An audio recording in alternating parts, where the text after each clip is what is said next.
Snoop alert, Facebook is blaring a warning to its users and anyone else who will listen, warning that employers are increasingly seeking access to Facebook users' accounts without permission. Here's the company's posting on its website.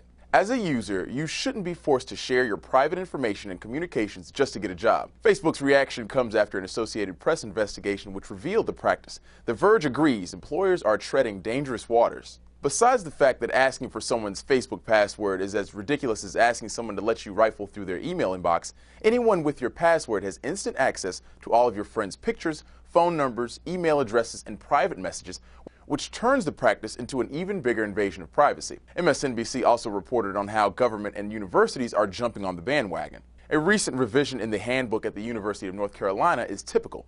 Each team must identify at least one coach or administrator who is responsible for having access to and regularly monitoring the content of team members' social networking sites and postings, it reads. The athletics department also reserves the right to have other staff members monitor athletes' posts. So a lot of tough talk, but is Facebook willing to back it up legally? Forbes thinks it won't have to. I think it's unlikely the big blue social giant would actually sue an employer greedy for applicants' passwords. Perhaps they'd send a cease and desist letter, but I think it's more likely the company will be working on its PR and lobbying magic to bring a halt to the privacy invasion. Connecticut Senator and former State Attorney General Richard Blumenthal is already drafting legislation to outlaw the practice, calling it coercion. Politico notes employers have other means of monitoring social networking. Employers have always been able to scrutinize social network accounts when prospective and current employees allow their photos, comments, and other data to be public by default.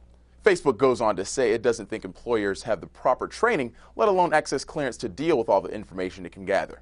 For Newsy, I'm Christian Bryant. Multiple sources, the real story.